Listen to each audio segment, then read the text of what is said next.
Hello, friends. I thought the song was over. I was wrong. I'm Aaron Ciotti. Everybody calls me Ciotti. Welcome to 5-inch Friday. I was about to say Freestyle Friday. No freestyle, a little bit of freestyle. Yeah, welcome to 5-inch Friday. I'm going to be working on the 3 identical CiottiFPV glides that I'm hoping to get done before Christmas so that you guys can buy yourself a Christmas present, maybe. We're going to do some Q&A, as usual. And we've got a special guest. I can hear his voice up in the living room. It's my dad! My dad's here. He's going to join us whenever he wants. And maybe I can get him to talk about Princeton Plasma Physics Lab, and if you guys have any soldering questions. Yeah.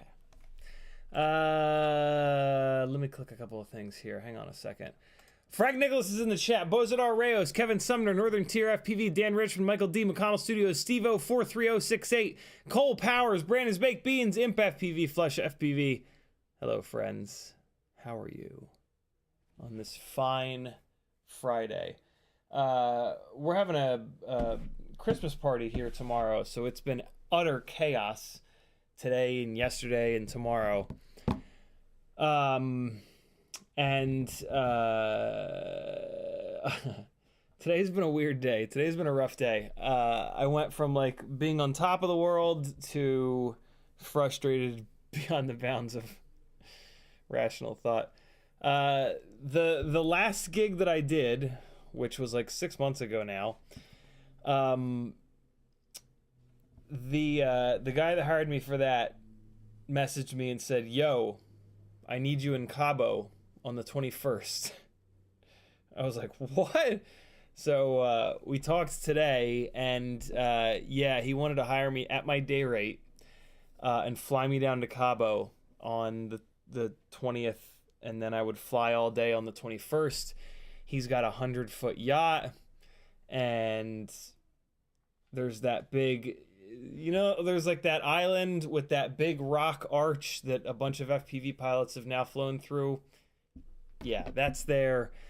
My passport expired ages ago, And but there's an agency in Atlanta that expedites passports, but it's Christmas time and they can't get me in before the 21st. So yeah, I'm super upset, to be really honest. I should have gotten my passport a year ago. You know, this is there's only one person to blame here, and I'm super frustrated by that. But this is how it goes sometimes, I guess. I don't know. I don't know how else to make myself not want to jump off the goddamn roof and end it all. Yeah. I don't know. On Monday, I'm gonna do some more research and call around, I guess. I don't know.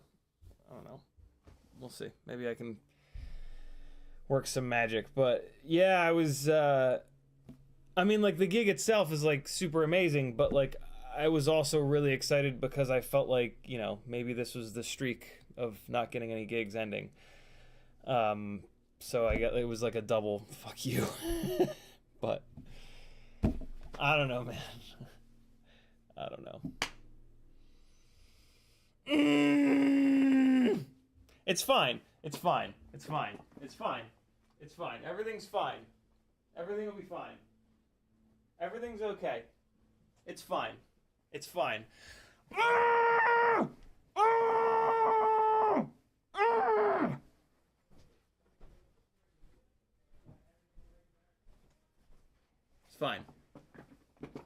It's fine.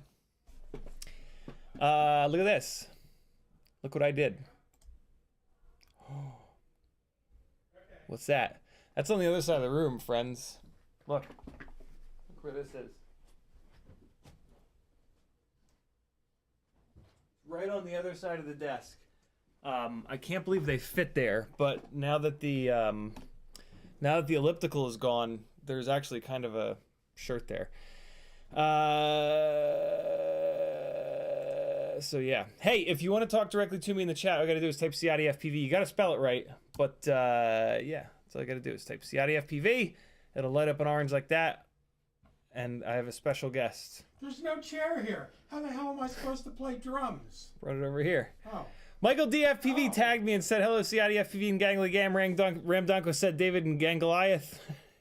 Quadimoto says, what's going on, pal? Look! Oh, well, this is good. Look! Okay, what screen is live? The people are here we are. The people are inside there. They're all lined up inside there. There's one of them. Shirt of the day. There's another one. There's another one. There's another one there. Can you read it? There's another one over there. Stay real still. It's all fun and games until someone burns their ash. Dad jokes. Presented live. Yeah. Literal dad jokes. Hello, collective. Nice to meet you. How are we gonna do this? If you go on my left. Oh, you want me over there? Oh, because you got to be on the other side. Yeah. Oh man. Maybe. Okay. That's good. That's good. MPFPV says, "How does the drum set handle when you rip it around?" we're gonna find out. We're gonna find out. Yeah. Kevin Sumner says, "Shill, sure. This is my full-time job. CiottiFPV.com has a million ways that you can support me. Go there or everyone dies. Look, or, Patreon, or you can just give him cash. Oh yes. So here. Oh, thanks, guys. Take that. Patreon helps me out the most. You can join Patreon for as little as 10 cents a day, and it is the reason that I can keep doing these streams 10 hours or so a week. Bunch of fun stickers and random M2 hardware for your micro builds on Etsy. Fiverr, you can work directly with me one-on-one. Stop buying parts that blow up. Build your rigs so that they fly better. Teespring has some shirts and some tote bags and fun stuff. If you don't want to do a super chat because Google and YouTube takes 30%, you can do PayPal and then just tag me in the chat. FPV Exchange is an amazing website. And then look at all these affiliate links. We Bleed FPV, Newbie Drone, FPV Cycle, Amazon, Get FPV, Oh My God, Flywoo, Banggood. If you're doing orders from one of these sites and you hit the affiliate link before you check out, I'll get a small percentage of your order. I know you're ordering stuff on Amazon for Christmas. Click the affiliate link before you check out. Please, if you don't use mine, use somebody else's. Kevin Sumner dropping the link. Thank you, brother. Casey Henderson says, what's up, brother? Hope you're doing okay. I'm doing better now. My dad's here. So, chat, if you guys have any, like, hardcore electrical engineer / soldering / Princeton Plasma Physics Lab questions, tonight's the night. Princeton Plasma Physics Lab. I haven't talked about the Plasma Physics Lab in a long time. Well, you're gonna tonight. Okay. Whether you like it or not. Sure. So yeah, I'm gonna be working on this. My dad's gonna be hanging out. He Yep. can read chat. Oh, that's going to be hard for me. Can you make You it don't bigger? have to. No. Well, yeah. Wait. I'm having cataract issues, Aaron. Oh, for Christ's sakes, don't do that. Yeah. What if I Well, do this this? summer. This summer I get them replaced. What if I do that? Then I'll be a real bionic man. Yeah, That's right. Oh, that's good. That's good. Okay. Oh, yeah, that's better. I can see that. I can see that. I can Very read good that. chat. All right, cool. Howdy, David. Is that for me? Yeah. So I'm just gonna dive in. Where? Oh, howdy, David. Yeah, yeah. That's okay. So they know my name They do. already. Jesus. What up? Do they know my waist size? Not yet. Okay. You can hide that from them. No. So this is not a gangly father. So I moved lights around. Did you guys? Anybody notice? No. And I'm dialing them in. Brunswick Beans wants to stabilize the footage and then put the OSD overlay. What? You talking about O3 air unit? Will it run stabilization live? Surely not. Northern Tier. I don't know that I've communicated with Northern Tier before. Make sure that you guys tag me. Unless you're more I than can do welcome that. to read the entire chat. What's up? Hope you're doing okay. Aaron's doing good. He'd be doing better if he had a passport. Yeah, for real. Kiz Bartlett says, if you're the Gangles, does that mean your dad is the Gingles? Then you can be Gingles and Gangles. Maybe, Kiz. You never know. Gingles? Gingles and Gangles. Jingles and Jangles. Alright, so I gotta figure out where I left off here. Looks like I've got these guys wired up. Looks like I've got... What did I do here? Before you cut wires off of a motor, Yeah. I want to show you. I want you to wire your motors differently. Well, then we'll do that tonight. We'll do that Okay. right now, actually. Because I have I had a similar task at the College of New Jersey, Right. where I was soldering strain gauges. So strain gauges are small circuit boards that get epoxied onto aluminum, and Okay. then you hook. I think it's 3 wires you hook up to it, and they pass current through the little circuit board, and all the circuit board is a bunch of conductors, Okay. but it senses the strain in the aluminum. Oh. So you can measure force with a strain gauge, and Well, that's pretty cool. well, the little circuit board was epoxied to the aluminum, so getting the pads hot to solder to them was a trick. And I want to show you. There was a little online class that showed how. First, it showed how to epoxy the strain gauges onto the aluminum, and I didn't do that. One of the professors there did that. All he wanted me to do was solder. But there was a second little YouTube video on how to solder the wires, and I'll show you how the strain gauge or the strain relief that I did on the strain gauges, which looks very similar to what you're doing on your drones. Okay. I've been to 4 soldering schools. 3 of them were a week long, and 1 of them was 2 weeks long. Tell the people. The 2-week-long soldering school, that was 80 hours of doing nothing but soldering.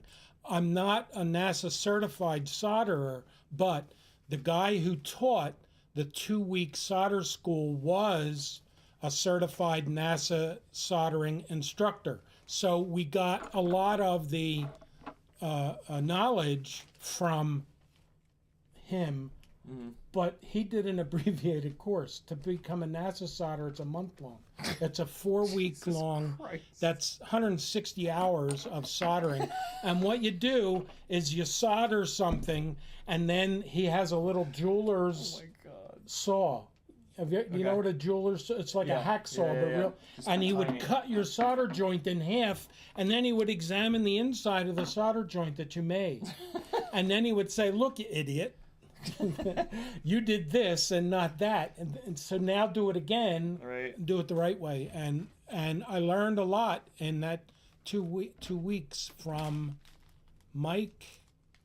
I think the guy's name was Mike Weeks was the name of the soldering instructor. That? Yeah, it was a long time ago. Okay, so here we are. We've got a motor. Doesn't show up too good there. It'll show up better over here. Yeah. Okay, so now you're going to put that on an arm, right? But you have a Q-tip? I do. Let me have a Q-tip. And where's the arm? You have an arm? Yeah. So let me put this. Okay. So the motor's going to go. All right, here we are. So the motor's going to go onto the arm like that. And then you just take the Q-tip and you put it under here and you form the wires around the Q-tip. So the wires make a little bloop, a little bump up and over the Q-tip before you solder them to the run lights. And that little loop in the wires gives you a little bit of strain relief. Right. So the soldering that you do here is, it's not NASA certified soldering. They would not appreciate any of this, but it's sort of like soldering on an RF circuit. You can't follow the rules because everything is compact and tiny and you're worried about weight. There are different rules that you follow on here than like the soldering that you do here. I've never seen before. The only experience I have with soldering the way you're soldering was the strain gauges that I talked about, and I put maybe a half a dozen of them on in my 50 years of electronics technicianing. Right. And I'm an electronics technician, not an engineer, right? I work for a living. Right. Electronics technicians get sweaty. Their hands get dirty. Engineers don't. Sorry, if you're an engineer. I was about to say, sorry, all you engineers out there. I know, they're all pissed now. Let's just hope they don't unsubscribe. Do we have likes on here yet? Can we see how many people? I hide that. Okay. For good reason. All right. Casey it's Anderson. Really good to meet you. Hi, Casey. Yeah, there you go. You get caught up on chat. Hey, you're here to work. By the way, my new handle is ZeroCoolFPV here on YouTube. I will get it full soon with content when I am finally able to record everything. Okay. Did I hear physics? Yes, I worked. I got a degree in that stuff laying around here somewhere. I worked at the Princeton Plasma Physics Lab. The major project that we worked on when I was there for about 20 years. We worked on the tokamak fusion test reactor.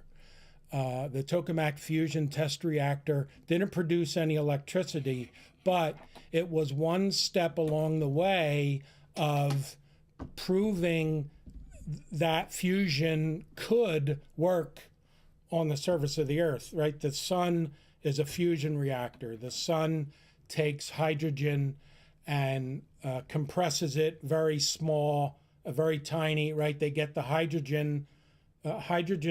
Atoms consist of a proton, and then there's electron orbiting the proton. But when you're in a plasma state, which the sun is, the electrons are stripped away, so you have charged particles, protons and electrons.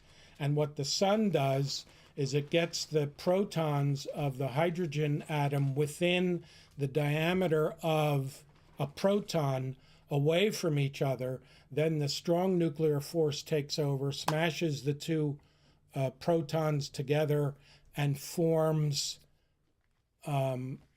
let's see, 2 protons would be the beginning of a helium atom. There are a number of steps that take place in the sun, and eventually the hydrogen becomes helium.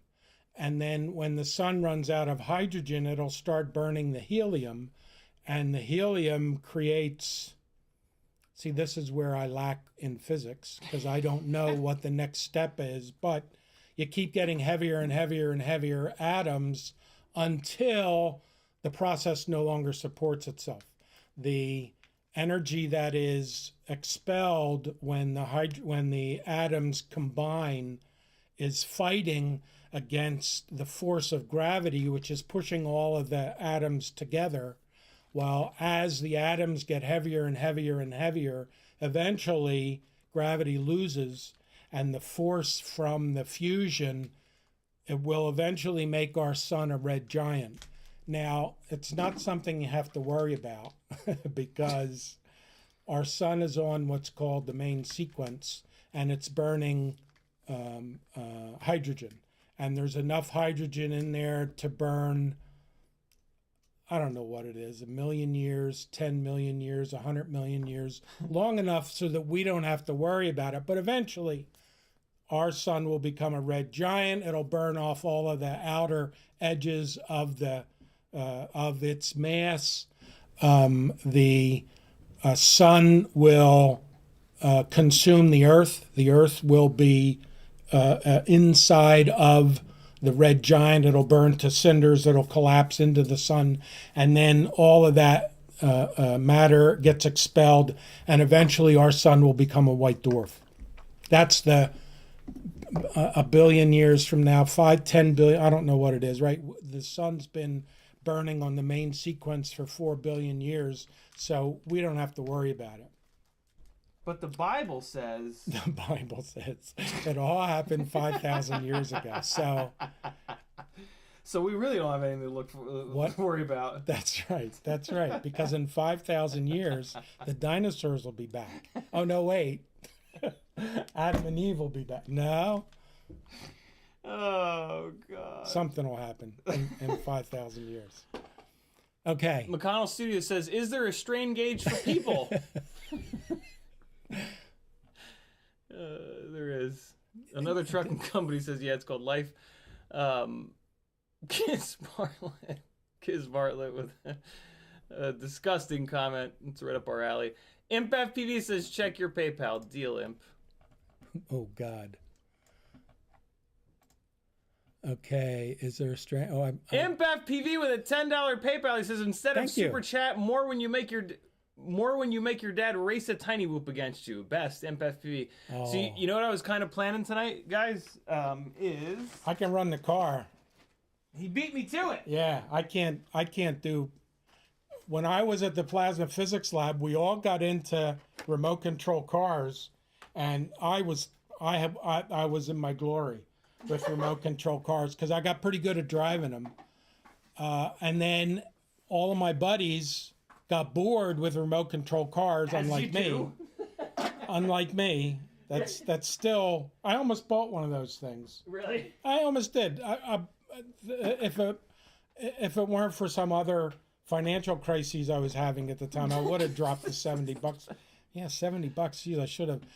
Anyway, everybody at the plasma physics lab switched to planes and helicopters, and boy, did they spend a lot of money on that stuff.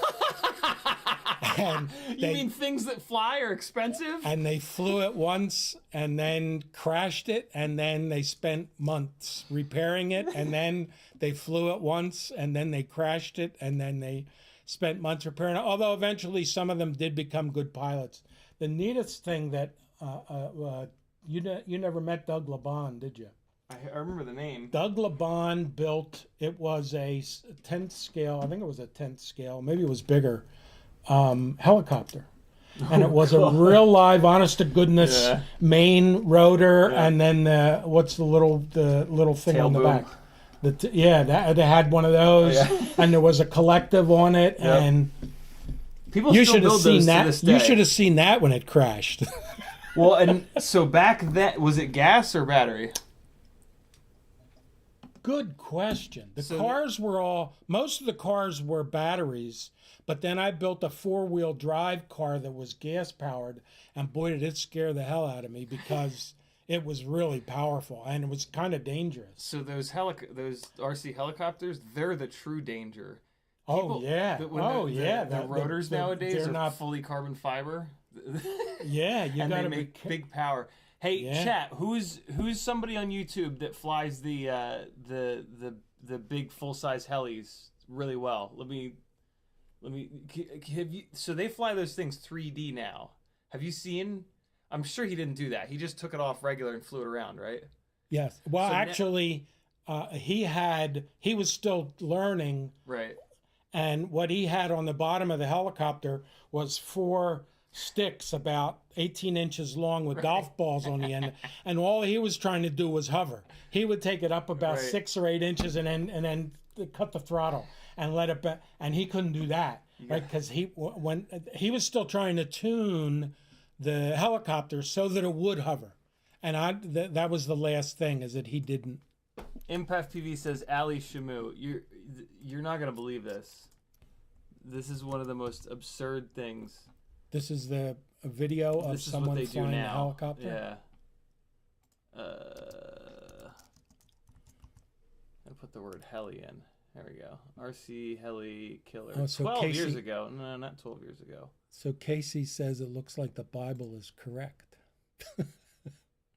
MSKFPV says Bozadar. Hold on. 2 days ago. Here we go. RC Jet. Come on. Have a most popular videos playlist. Really? Come on, Ali Shamu. We're gonna go with popular. Here we go. Oh, they're talking about an audio difference between when you're on the main screen and when you're on the. Oh yeah, Zoom mic quiet. Hold on, let me fix that. Zoom mic quiet is negative 10.2. Zoom mic loud is zeroed out. Okay. I'm going to bring all the audio down. Oh, RC Roscoe did. All right, there we go. RC cars. MCKFPV, it looks like wait, that's Min Chan Kim. I didn't realize Min Chan flew. I thought I'm talking about full-size helis, guys, not just line of sight.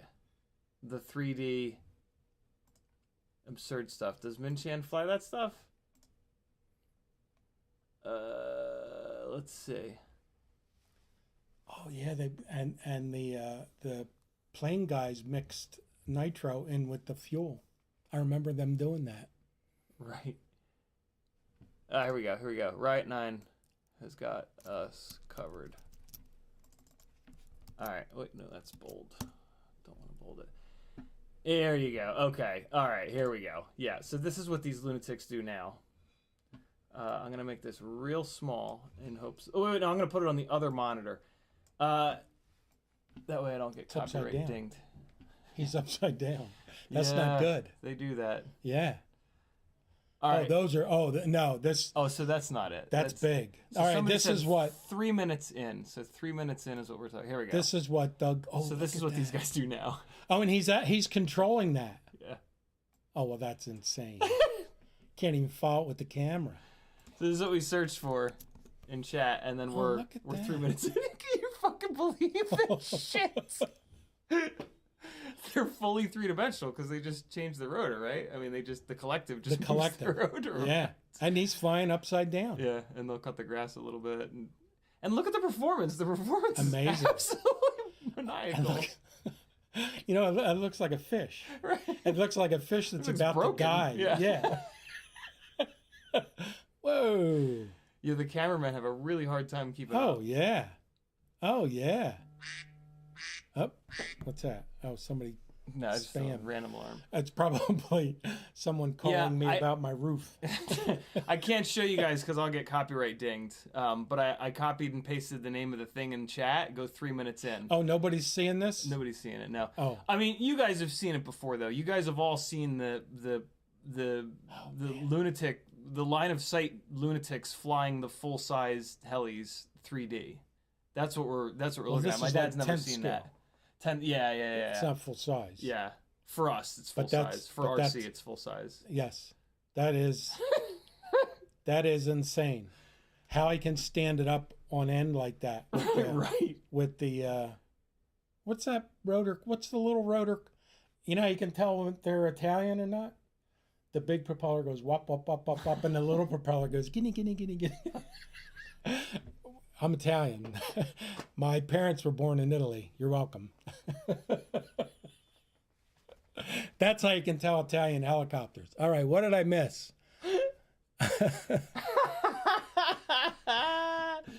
Okay, right, so there's I'm gonna give you guys like one second of the 3D shit, just in case for some reason you can't search it. But you guys have seen this before. I shouldn't get dinged if I just play this for a couple seconds there. Yeah. But yeah, this is what I was just showing. Yeah. These guys are absurd. Amazing. All right. Riot9 says, quote, controlling it, unquote. All right, hold on. We're behind on chat. Let's see. There was a $5. All right, Metal Darts coming with a $5 super chat. Thank you, homie. He says, only 2 hours until I spectacularly lose in the Bach Reiner freestyle battle. Well, good for you for even getting in there, though, bro. That's most people don't. ImpFPV, thanks again for the PayPal. Very cool, my friend. ImpFPV also says, would your dad do a whole solder tutorial for your patrons, maybe if amount X gets sent? I mean, to be honest, Imp, a lot of like the full builds that I've done in the past have pretty much everything that he's taught me, and like I've had to adapt what he's taught me for what we're doing. Like, absolutely. Like the yeah, I mean, can you actually, like, we don't have 40 hours to spend on a soldering school. I mean, that's my experience. I mean, the 40-hour one was the short one. And you know what else is very interesting is I graduated high school in '67, and then in November of that same year I went into the Navy, and I went into electronics school in the Navy. So dating myself, transistors were the new thing in 1967 and 1968. 95% of my training in the Navy was tube-based. All the equipment was vacuum tubes, not transistors. At the very end of my stay at the Navy schools, they taught us circuit boards and transistors and how to troubleshoot a circuit board, and literally everything that they told us is wrong. The Navy was teaching their technicians to destroy circuit boards to try and troubleshoot them. Once you did what the Navy told you to do, you could never make that circuit board work again. So I've experienced very old, bad soldering schools, and then the last one that I went to was a 40-hour school at Mercer County Community College, and it was a class, and I forget the name of the woman who taught the class, but she was very good, and that was one of the better soldering. The best soldering schools was the 2-week training that we had from the NASA certified soldering instructor. Although the guys who were in the class, we did not become NASA certified. What the plasma physics lab wanted us to do, that's where I was working when I went to that 2-week soldering class. They wanted us to become soldering instructors, and I had a certificate from that class that said I could teach soldering, although I never did at the plasma physics lab. You did where it counts. I did right here, yeah. Yeah. So here's a good one. Top 5 soldering tips, because that'll pretty much cover every piece of work that because we're doing pretty simple stuff compared to what I've seen you do, right? So we're soldering to pads, and we're soldering to through holes, and that's kind of it, right? Like, well, so top 5 tips for soldering through holes and to pads. Okay, through holes, you have to be concerned about through holes, because you don't know how many layers are in the circuit board, right? When a circuit board has a through hole, there's at least 2 layers, top and a bottom. Modern computers, the circuit boards are, I believe, 8 layers thick. So if you have holes in a circuit board that you are not soldering a wire into, you need to put a stitch of a conductive material in there. What I used to use was the leads that I would clip off of resistors. I wouldn't use stranded wire, I would use solid wire, and I'd pass the solid wire through the hole that I wasn't going to solder anything else to, and then solder the top and the bottom. Now, when you solder the top and the bottom, you usually screw the one up that you're not soldering to. You solder the top first, right? And then you go to the bottom and solder that, and you'll either suck all the solder off of the top, or you'll put too much solder onto the top. Very difficult to get that stitch correct. And that's where solder wick comes in. You have solder wick, Aaron? All right. So everything that I soldered that I was worried about was soldered twice. You would solder the component, then you would use solder wick and desolder the component, and then add more flux and solder it a second time. So if you do that on the stitches that you're passing through holes in the circuit board, you'll get it correct. I don't think we're ever going to do the stitch thing, but right, a lot of your people circuit boards are too small to have holes that don't have components in them, so you won't see that. We can take this opportunity to shame chat. A lot of people in chat don't even use the through holes. They just flat solder on top of them. No, if you can use the through holes, you definitely want to use that, because you have no idea if all those connections are made. Tell me I don't know what I'm talking about, you jerks. You don't know whether all the interconnections are made inside the circuit board. So if the circuit board is a high quality circuit board, then yes, it was checked, and the quality control verified that the through hole was probably examined with a microscope, so you could see all the layers on the inside were in fact connected with copper. But whenever you whenever you have the chance of putting a soldered a wire into a through hole, do that. You want to leave the insulation of the wire, one diameter of the insulation away from the top of the circuit board. Now, something that I see you do regularly is you make a mound of solder where the solder is connected, where the wire is connected. So you've got the pad, you've got the wire on top of the pad, right? There's no through hole. And now you put a mound of solder on the wire. Yeah. So you hide the wire. Yeah. Well, when you do that, you cannot examine the solder that is transferring either the electrons, if you're a technician, or the conventional current flow from the wire to the pad.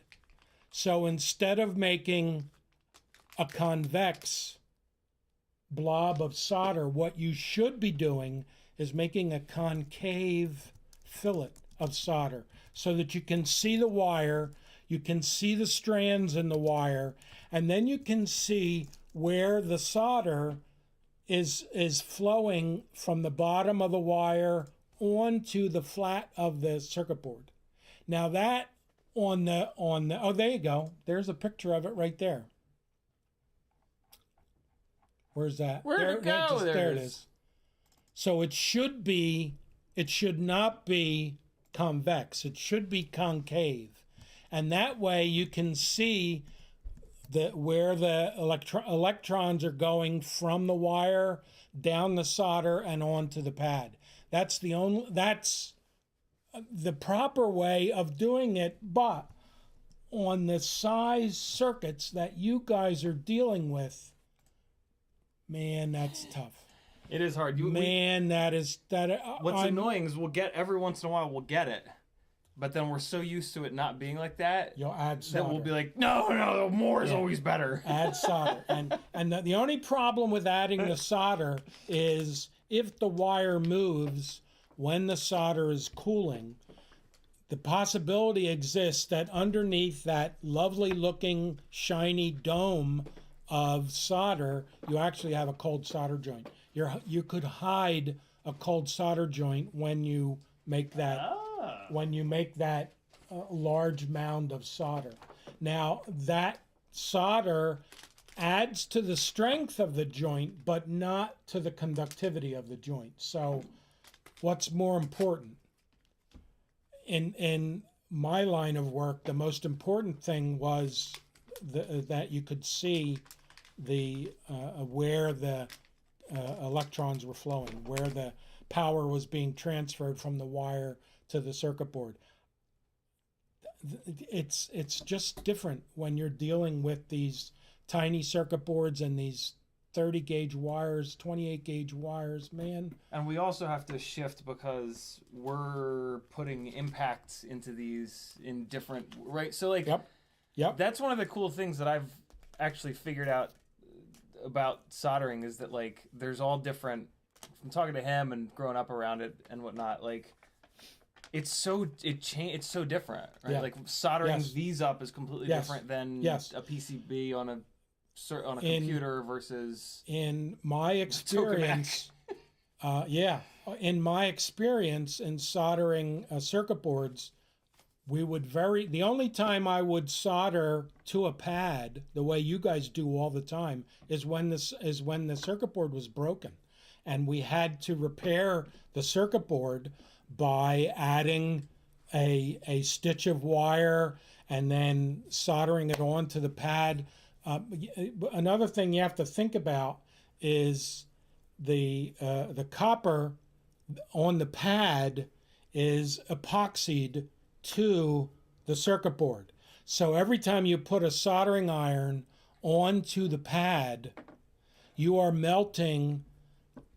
softening the epoxy.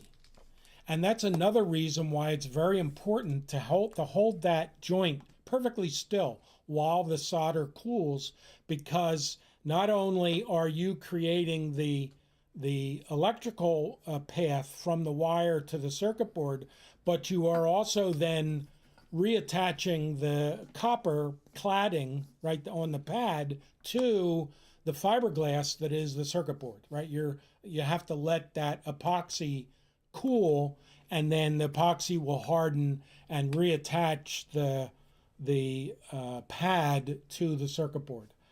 Cleaning your soldering iron is incredibly important. I see your sponge is completely dry. You use that copper stuff there? So, yeah. Chat thinks that the copper thing is less hard on the tip of the soldering iron than the sponge. Than the wet sponge is? Yeah. Well, that wouldn't concern me because soldering tips were a dime a dozen. We would buy, my toolbox would have 20 different soldering tips, 5 each of 4 different types, a flat one, a conical one, different tip temperatures. We don't even use different tips. We just use the same tip for everything. Yeah, and that's because you're so small, right? Where I was dealing with a 20 gauge wire, 18 gauge wire, 14 gauge, 12 gauge wire. I mean, some of the stuff that I soldered, we needed those little propane torches that the plumbers use. Jesus, some of the stuff was really huge. Right. And then there's also a soldering iron called an American Beauty soldering iron. Does anybody know what an American Beauty soldering iron is? It's about 18 inches long. It's about 2 inches in diameter. The damn thing is probably 500 watts. And that was for really heavy duty stuff, really big stuff. Good God. American Beauty. There it is. That looks like it. So it's got Yeah, the Look at the size of the plug. yeah, it's a regular it's a couple hundred watts. Bigger than the plug. And yeah, I mean that's bigger than most of your circuit boards. Right. So I've done soldering with American Beauty soldering irons. I don't want to admit this, but I burned my lip with one once because I was pushing on a thing and it slipped and boink, and I hit myself in the face with American Beauty soldering iron. So now you can see why Aaron is such an idiot, because he gets that from his father. Remember when I told you guys you're not supposed to use the tip of the soldering iron to move stuff around? The tip of the soldering iron comes in just to provide heat, and you need to be holding everything and doing all the maneuvering with your offhand. Yeah, you got to. Sounds like somebody wasn't doing that. No, no. Well, it was. Not that I'm not guilty of it every time. It was a very strange situation. I also, at one point in time in my electronics career, got, I forget which eye, but I got molten solder in my. It was this eye. It was my, what's hand? This is my right hand. I'm dyslexic also. Are you dyslexic? No. Oh, I'm mildly dyslexic. I got molten solder. I got molten solder into my right eye, and I had to go to a very funny story. When I got the solder in my eye, nobody could get it out, so we called the ambulance. Ambulance came over, and they said, we can't get it out either, so they blindfolded me. This was when I had been working at Princeton for about 2 weeks. They blindfolded me, put me in the ambulance, took me to an eye doctor who said he could take the solder out. And then they put me, and then I was in with the eye doctor for a bit. Didn't take him long, 10, 15 minutes. He got the solder out of my eye, and he said, here's some drops. Put drops in it. You should be fine. It wasn't in the center of the eye. It was off to the side, so it didn't affect my vision. But because the ambulance blindfolded me, and I only had been working at Princeton for a couple of weeks, when I walked out of the eye doctor's office, the ambulance was gone, and I had no idea where I was. I could have been, I didn't know that I was still in New Jersey. I could have been Mars. Overseas somewhere, Yeah. But I made my way back. Amazing. All right. We are behind on chat. We're going to get caught up, though. Incredibly behind. Metaderson says, my dad worked at the JHU Applied Physics Lab for 40-plus years, sent many spacecraft into orbit and beyond. Good Lord, Metal. Very cool. Now, that's real soldering. When you're soldering onto either a multi-million-dollar satellite, or what's worse is like the Apollo guys or the Gemini guys or the... What was first? What was before Gemini? What did Armstrong? Who was the first guy in space? It wasn't Armstrong. Was it Armstrong? I have no clue. The first American. There was a one-man capsule before the Gemini.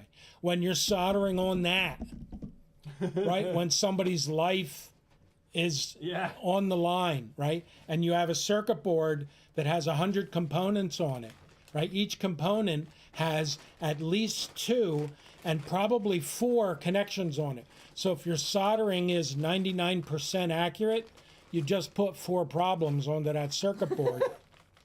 So 99% isn't good enough when you're talking about satellites or manned capsules. So that's solder. Actually, they don't solder much to that stuff anymore. All those connections are either crimped or welded. And that's something that you should be doing. And here is welding your connections, except you can't unweld. Or no, you probably can unweld. That's some fancy connection. Huh. That's fancy electrical connection. Crimping is ideal. I try to do all crimps now whenever I can. But welding, I've never done a welding for on circuit boards, but that's the piece de resistance. What do they do welding with like a hot air station? Is that no? It's a special pad on the circuit board that has the special materials in it, and then you put the wire in it, and you put a very high temperature on there for a very short period of time, and the copper in the wire is physically welded to the copper that's in the little pad on the circuit board. Oh my God. Yeah, that's fancy stuff. Huh. Okay, what else we got? Felix Torres says, senior dropping knowledge. Fest. Damn right. Imp FPV says, dude, I would get on your father's Patreon. Michael D says, this is so cool getting my physics fix from CiottiFPV's dad. RC Roscoe says, I would fail NASA soldering school, but I can solder the shit out of an electromechanical bowler. What the hell's an electromechanical bowler? What is that? You know, the one with like 1 million contacts. What's that, RC Roscoe? Electromechanical bowl. I don't know what that is. If you're wondering how this is going down with us all. Universal, yeah, very cool, right? Nine. Loving it. Thank you. RC Roscoe says, all I worry about is cold solder joints. What are the top couple of ways to prevent cold solder joints? Flux, flux, flux, flux you. You need to use flux when you're soldering, when you're desoldering, when you're reworking. If you examine a solder joint and it doesn't look good and you're going to put an iron back on it, you put flux on it first and then the iron on it, the flux, that is electronic flux, right? That paste? I assume so. It doesn't say. Okay, because there is another flux. There's a paste flux that plumbers use, and it is acid. It is acid based, and you don't want that, right? And the acid will eat away at the circuit boards. So you want to make sure you're using electronic flux. So those you're pens a fan of these. You're a fan of the pen. I like the flux pen. That was the last thing that I was exposed to at the plasma physics lab. That was. So I left the plasma physics lab in 2000. So in 2000, that's when we started using flux pens. So it's one of these, you guys have probably seen me use this, but it's one of these where you push the tip in and then it gets wet. There's liquid inside. Yep, it's all filled up with liquid. So you can shake it and you can tell how much liquid is left. And then eventually, if you don't use it, if you use little amounts of it over and over again, this will get all gummed up here, guys. And then when you're pulling the cap off, eventually you'll pull the bottom off of the top, and all the liquid will dump out all over your shit. So hold it upright when you pull that off. Hold it up like this. There you go. So I used this for a long time. Yes. It totally works. The only thing I personally don't like about it is you can't. I've fallen in love with the paste because you can put more of it on the joint. A little more precise. And it stays where you put it because it's a paste. It's not a liquid, but. These totally work and they're super handy. This might be perfect for your flight bag, friends. Yeah. I've stopped using this, to be honest. I'm just using this. Your flux should be multi-core. Your solder should be multi-core solder. So there's actually flux embedded in the solder. You want to use eutectic solder, 6337 solder. 63 is lead and 37 is tin. Or is it the other way around? I don't know. It'll say it on there. I like the 6040 though. So the 6040 is slower or faster? I forget. The 6040, when it's cooling, it goes through a eutectic phase, which means it goes through a plastic phase. You've said that before, yeah. And that's when if the wire moves a slight amount when you're in that plastic phase, that's when you get a cold solder joint. The 6337 does not have that, or it shrinks that eutectic phase when it's cooling down. So we would use 6337 all the time, and that's thin enough. I've had this spool of solder. This is the only spool of solder I've ever bought. Yeah. This is now 6 years of building. Yeah. And I'm finally here with it. And it's 6040. And this is 6040. And it says PB is lead, right? PB is lead. So it's 40, yeah, the lead 40 is 40. lead, 60 tin. So 6040 versus 37... 63. 63. What's the difference again? It's speed, right? I haven't noticed a difference in speed. The difference is that eutectic phase when it is cooling. Oh, okay. It doesn't go through that plastic phase when you remove the soldering iron and the temperature of the solder drops from 700 degrees to room temperature. Oh, right? okay. And you never. That's the most important. That's the most critical time for the joint is when it's cooling down. Well, the next reel of solder I'm going to be buying is not going to be 60/40.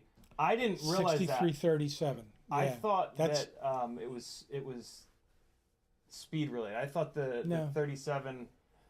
It's a very small percentage change, slower. so it might cool a little slower because there's a little more lead in it, right? Oh, okay. Right, so that would make it a little heavier, but the difference would be fractions of a second. Okay. Yeah. This is TBS's flux paste. This was on sale, You're and I on the snagged wrong it. camera. You can get. I love that it's in the annoying part is that the plunger wobbles around, and so that you're not gonna put this in your flight bag, but for sitting on your desk, this is awesome. Don't get the TBS stuff. Just go on Amazon, and there's a million of these. But I really dig it in this syringe because even on the tiny little 30 gauge joints, you can put it exactly where you want it, and it just kind of stands up on the joint, and then when you bring the soldering iron in, it's good to go. Yeah, that's pretty nice. I would, if I did soldering it, I would use that. But I haven't. I'd hate to tell you when. Oh, the last thing I soldered was a set of Christmas lights that for my motorhome. We're staying in Tybee Island. There's somebody here, somebody in the chat who lives near Tybee Island. We were talking last year. We were going to get together. We're out in Tybee Island for the month of December. RC Roscoe, you got it on the cold solder joints. It's all about flux. The reason flux is important is because it transfers it does a better job more quickly transferring the heat, right? And then it maintains. No, flux cleans the joints, right? Okay. wire. As soon as you strip the insulation off the wire, the moisture and the oxygen in the atmosphere start corroding the copper and on the joint on the pad. So the flux cleans them. Okay. So the solder will adhere to them. The solder will flow into the wire and then onto the pad. That's what the flux is for. It's for cleaning. I did not know that. I thought it was a heat transfer thing. The heat transfer is done by the solder and the iron. The flux gives you a better connection from the iron to the solder, right? Because it cleans it. Right, the flux actually cleans the tip of the soldering iron too, especially with that paste, right? When you dip the soldering iron onto the joint, the first thing that it hits is the paste, and that cleans the soldering iron. You should always clean the soldering iron before you put it on the solder. Do not clean the soldering iron when you put it back in the holder. That's an extra wear and tear on the tip that's not necessary. It doesn't do anything. It actually helps it, right? To have a little bit of solder on the tip to keep it from oxidizing. Actually, it would. Yeah. Right. The solder would oxidize and not the actual tip of the iron. Some handsome fella taught me that one. You have a dial on your gauge? Up and downs. Oh, okay, but you have a readout. Yeah. And you do 700 degrees? Yeah, 700 seems to be like in the middle. It works with the big. I just never have to adjust it when it's at 700. It works on the big ESC pads. How are they? Right. It works on 16 gauge wires. And it works all the way down to 30s. Well, the 30s you could go down to 650. Right. That's what I used to do. And the difference is how much of the epoxy underneath the pad you melt at 650 degrees compared to 700 degrees. Right. Has Duke been on a stream before? He has. Okay. Then you've all met Duke. Small dog. Friendly. Cool. So there you go. Who was it? Who was asking? RC Roscoe. Yeah. Flux, and then make sure you're holding the wire steady as it's cooling.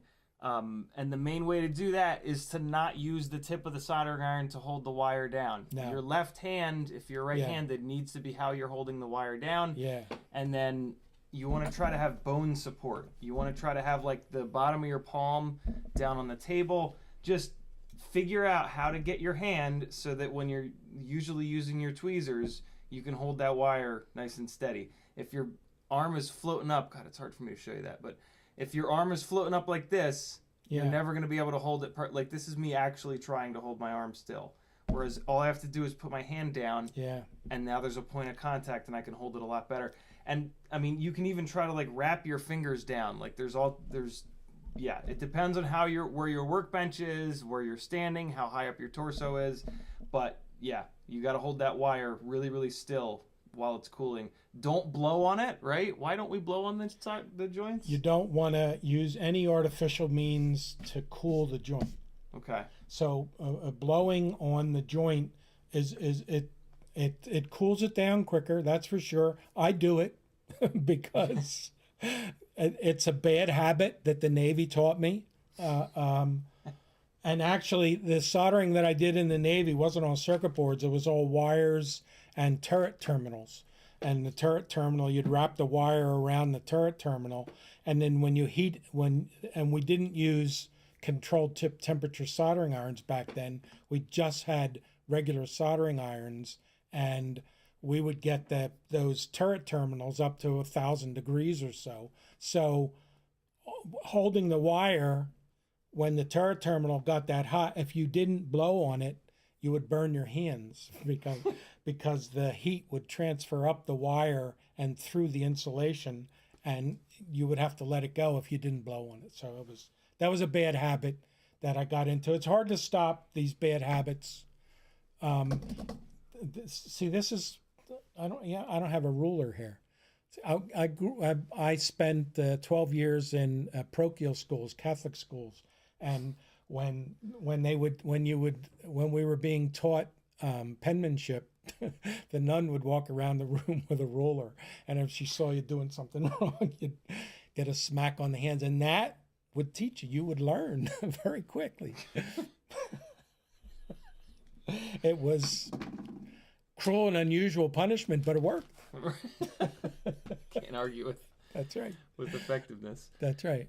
I think we read all these. Casey Henderson says, so interested, study these things all the time pretty much. Brain just doesn't stop. It's like a sponge. Bible says Earth will be enveloped in flames. There we go. Yes, it will. That's something right. That's right. Michael D says, big volume difference between this. We got that figured out. Casey Henderson says, no, we got that.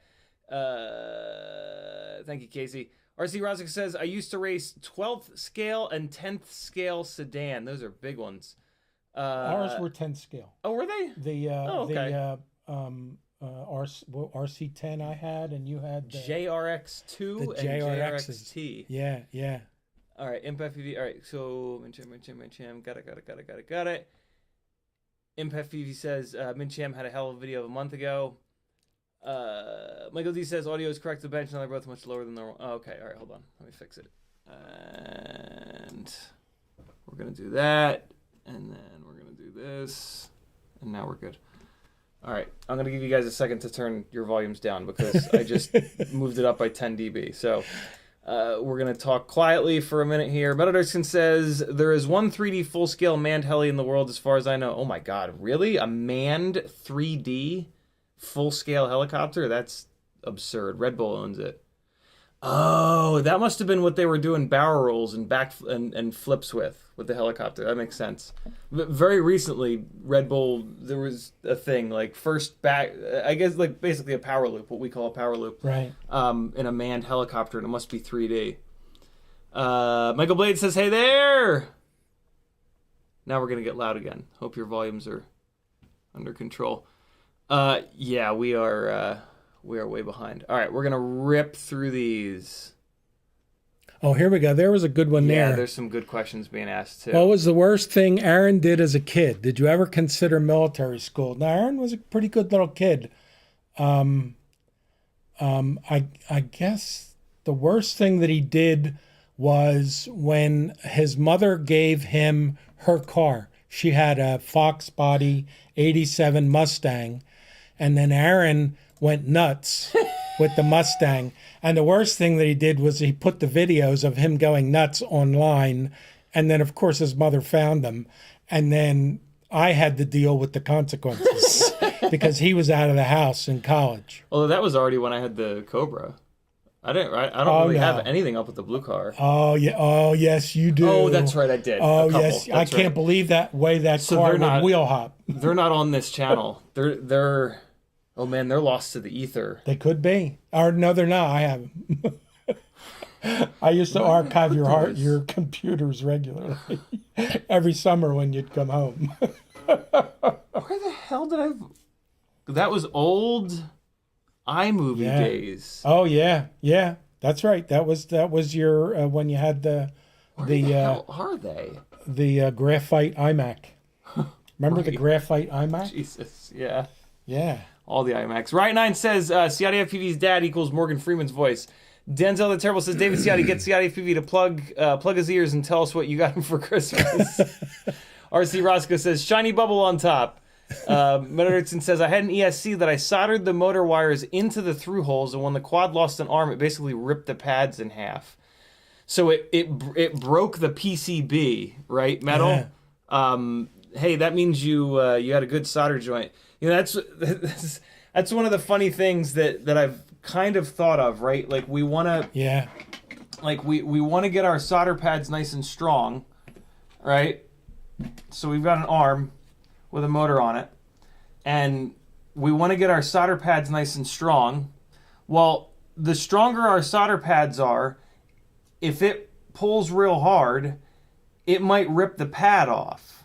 And then if it rips the pad off, the ESC is kind of shot. So like a year ago or so, I was talking on stream about like, maybe I can force a little bit of a cold solder joint so that the solder joint will fail when it gets ripped. And I just kind of threw that idea out. But it's kind of interesting, right? Like we obsess over like getting a really good solder joint, but a really strong solder joint is... it's going to rip the copper off of the adhesive, off of the PCB, right? That's right. If it hadn't gone through the ESC. If it hadn't gone through the through hole and cracked the circuit board, it would have ripped the pad off. Right. So one thing you have to remember is the solder on the reel is very soft. Well, when you apply it to the circuit board, heat it and cool it, it doesn't get harder. It stays soft. So solder is not a strong mechanical connection. And that's why you want to go through the hole.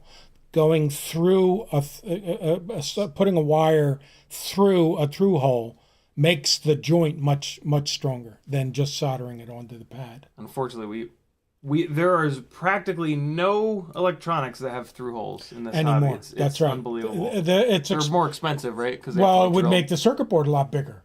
Because now you'd have to have all those holes in there, right? And it would add 1/8 of an inch per side, right? So which you can't have. That's why your techniques that you're using, you guys are pioneers. You're wow, it's true. Jesus, it's true. Yeah, I mean, 8 years ago, none of this existed. Right. Right. Well, the soldering techniques existed when people were putting together RF circuits. When you solder in a high frequency circuit, all of your rules for soldering go out the door, and you're very interested in the length of your wires. Right. The shorter the lengths are, the better. That's when you solder onto the pad, not through a through hole. So that's what you're doing. Wait, what? Say that again. Hold on. When you're soldering in a RF circuit, in a radio frequency circuit, if you're trying to, we're talking about different frequencies now, right? Because when I was in electronics, 800 megahertz was high frequency. Right now, 2 gigahertz is high frequency. So 2 gigahertz, you pretty much can't solder to that stuff because you put a little blob of solder on there and you've just made a little antenna, right? You've made a 16th wave antenna by putting an 1/8 of an inch long, right? Because you're talking about the wavelengths here. The wavelengths of 2.4 gigahertz is much shorter than the wavelength of 800 megahertz. 800 megahertz is, actually 800 megahertz was pretty high. And most of the frequencies that I dealt with were in the under 100 megahertz, right? That was high frequency back then, right? Your computer was the graphite iMac was 800 megahertz. Was it? CPU. Yeah, that's all that was. Well, they thought a gigahertz was the limit at that point. Okay. They didn't think they'd ever get past a gigahertz, and now they're up to 3 and 4. And so the through hole, it doesn't. Wow. So the reason why that made me question it, I question that is, there are in the little tiny whoops. They always use through holes for the antennas. Sometimes they'll put an antenna on the AIO for you. Right. And they'll always use through holes for it. That's because they're making connections in the middle of the circuit board. Right. On a multi-layer circuit board, usually one of the layers is a ground plane. So that ground plane has a great big space where the conductors can go through. So you don't make a connection to the ground with the wire that you're passing through the through hole. So the ground plane will have great big spaces in it, but it will isolate top from the bottom of the circuit board when you have a ground plane, and that's usually tied to your negative lead on your battery. That'll go to the ground plane. So that's why you want through holes on some of the FM stuff, because some of the high frequency stuff, because the high frequency connections are possibly in the middle of the circuit board, not on the top or the bottom layer. I thought it was to get the length of the antenna right, because with a pad. So we've been breaking these. What's Express LRS, guys? Is it 2.4 gigahertz? Gigahertz? Yeah, that's a microwave. Because Crossfire is 900 megahertz. Yeah, that's and then cell phone. 2.4. That's cell phone frequencies. Where the hell is my cell phone? So I hope I left it in the car.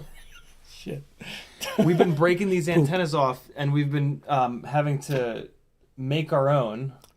Yeah, and antenna. Yeah. And so the question that I had was, this is cut now perfect. Yeah. But then a little bit of this is going to get soldered to a pad. Right. And now that is not a part of the tune, right? So I've now shortened it. Right? Not necessarily, because the pad could be part of the antenna also. It's FM, man. That's fucking magic. This high frequency stuff is it's a different ball game. Yeah, that'd be Actually, that's not cut to the right length, right? Because micrometers on that will change whether it's exactly a quarter. It's probably a quarter wavelength. That's fifth wave. I think I cut that for 2.4. Okay. Yeah. Okay. Yeah. So you can't get them right. You can get them close. It works great. That's because you're getting it close, and that's an open frequency, 2.45 gigahertz. If somebody's running the microwave, it'll probably interfere with this, because microwaves run on 2.45 gigahertz. Really? And that's 1,000 watts. The transmitter in the magnetron in a microwave oven is 1,000 watts, or 1,200 watts in the bigger ones. Who's gonna microwave their Mobula 6 for science? Ain't gonna be me. Ain't gonna be me. RC Roscoe says Williams pinball machine 4-layer boards through holes. Yeah. Athix says, hey guys, McConnell Studios says, what's the best temperature for iron at the scale we work? So we talked a little bit about that. If you're lazy, I've had really good luck with 700. You just got to be quick on the 30 gauge stuff. You got to be on and off there. But like we always talk about, you want to have the wire in the perfect position, bring the heat in for a second. You shouldn't need to be on the pad for very long. Okay, but my dad said earlier, for the 30 gauge stuff, you could go all the way down to 6. So if you're not lazy, 30 gauge come down to 650, right? Yeah. And then even the battery 600, 700. Right? The melting point of solder is. I used to know this. It's below. I believe it's in the 500 degree range. That's where the solder melts. So actually on these. Again, what you have to worry about is the epoxy that's holding the pad onto the circuit board. That's where you're doing the damage at 700 degrees, because that epoxy is soft longer. than it is at 650. Well, so here, all right. So here's the question. I think for us at least, the easy question: what's to do the least damage? Lower the temperature.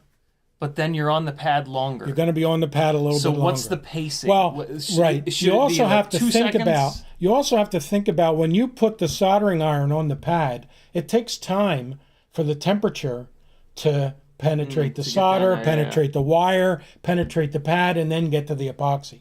So the 650 degree, even though you're going to leave it on there longer, maybe 2 seconds, sometimes 3 seconds, it's still going to be a lower temperature at the epoxy because you have heat sinking away from the joint also, right? The wire is conducting heat away, so the wire, the size of the wire, the length of the wire, that determines how fast the heat penetrates all the way down to the fiberglass. That's really what you have to worry about is when you warm up the fiberglass, because that could take that's a excellent heat insulator.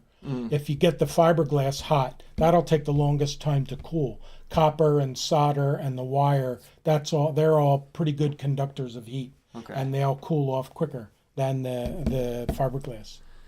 So, because what I'm thinking here is that everybody has their own little methods. Everybody has their own iron. Everybody has their own solder. So I think is there like a time frame, right? Is it like 2 seconds or 5 seconds or 1 second? What you want to avoid is having to rework the joint.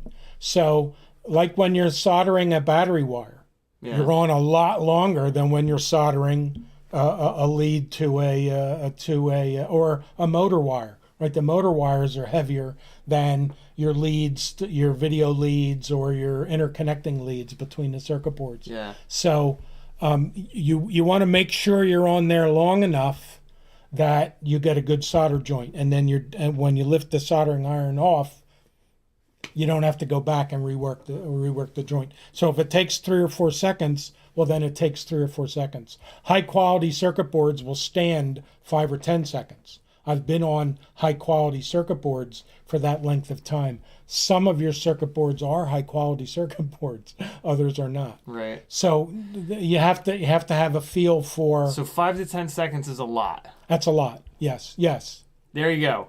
So don't be on the pad for 5 to 10 seconds. You want to be off in 3 seconds. 3 seconds is probably the longest, except maybe for the battery leads. The battery leads I could see being on there for 5 seconds. Awesome. There you guys go. Yeah. Fix your method. Turn your temperature up. No, flux. If you're not using flux, that's the problem. If you are using flux, turn your temperature up. If you turn the temperature up, it still won't work. Your soldering iron might suck. Switch it up. Get a better soldering iron. Jesse Garcia says, David, now please tell us about trans-endothermic hydroelectro man, I'm so close. Endothabulators. Hydroxy-electro. And, well, you see, back in 2002 on the Ark.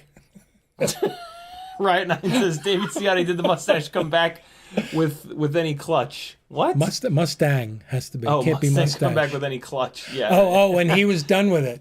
You know, what he did do when he was in school, he had the Mustang. He never bothered to get it inspected. So he gives the car back to me with expired inspection sticker on it, and I didn't get off campus, and the cop stopped me on campus and gave me a $130 ticket. And then I get off campus and another cop stopped me and he wanted to give me another ticket, and I showed him the first ticket. He said, all right, I'll let you go. And now I'm driving to the inspection station to get the car inspected, and the clutch cable broke. $300 to have somebody replace the clutch cable. So that was a $430 return of the car. If you guys ever wanted to know if karma is real or not, when I bought the Mazda 2 off of my ex-wife, she did the same thing to me, and I got a $160 fine.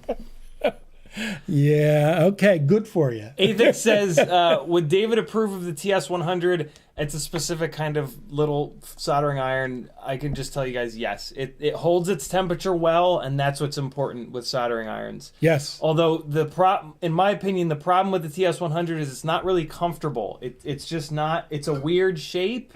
Like the reason that, and this is almost identical. I think this almost is identical to what you used forever, right? The handle was bigger, but yeah, okay. Very similar. I don't know, the desktop soldering units, like the shape of the handle, it's just better. It's a little bit bigger. You get a little bit more grip on it. The TS100 is just, I don't know, but it's unarguably the best travel soldering iron. I just don't know about it at your bench. I think you're going to do better work. Maybe you'll get used to it, but the important thing is it does hold its temperature well, and that's amazing. If you got a TS100, run it up on 6S. It really holds its temperature well at 6S. Mr. Blue Sky says it blew up a vacuum tube, radios, TVs as a kid, trying to imagine a vacuum tube quad. You know, a very interesting story. I don't know if you remember, there was a Russian MiG pilot who flew a MiG, one of the Russian MiGs, into Japan and defected to the West from Russia. And when the United States tore the MiG apart to see how they made that fighter jet, they used vacuum tubes. And the Russians used vacuum tubes in, I forget what MiG it was. This was back in probably in the 70s, maybe the 80s, when that Russian MiG pilot flew his jet into Japan and landed it in Japan. And then before the United States gave it back to Russia, they tore it apart to see how Russians made the MiGs as good as they did, as inexpensively as they did. The Russian engineers and designers were considering the financial constraints on them. They did unbelievable work.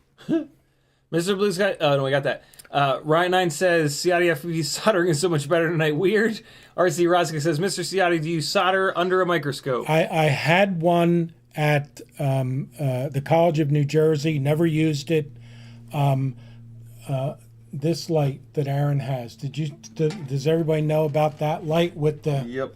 There's a magnifying glass in there, and I have readers, right?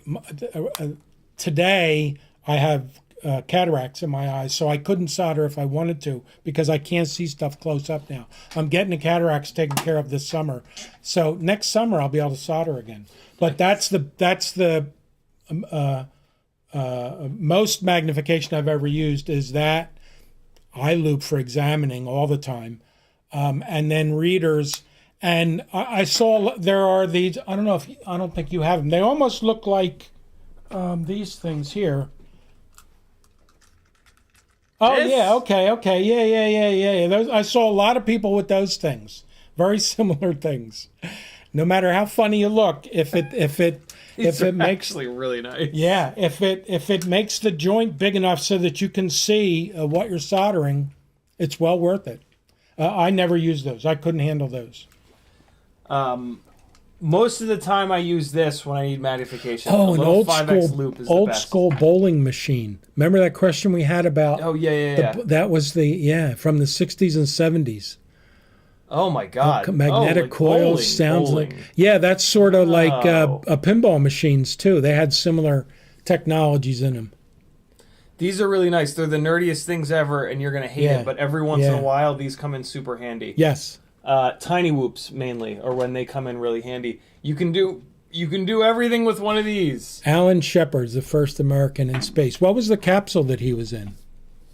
First man in space, Yuri Gagarin. Gagarin was the Russian, right? Alan Shepard was the first American, but and was it Mercury? Mercury, that's what it was. He went up in the Mercury capsule. So the Mercury capsules, if you were soldering on those, you were good. You were a good solderer. The Apollo 13, that disaster in space, that was caused by an improper crimped connection in the oxygen tanks. And when they stirred the oxygen tanks, it blew up and almost killed those 3 astronauts.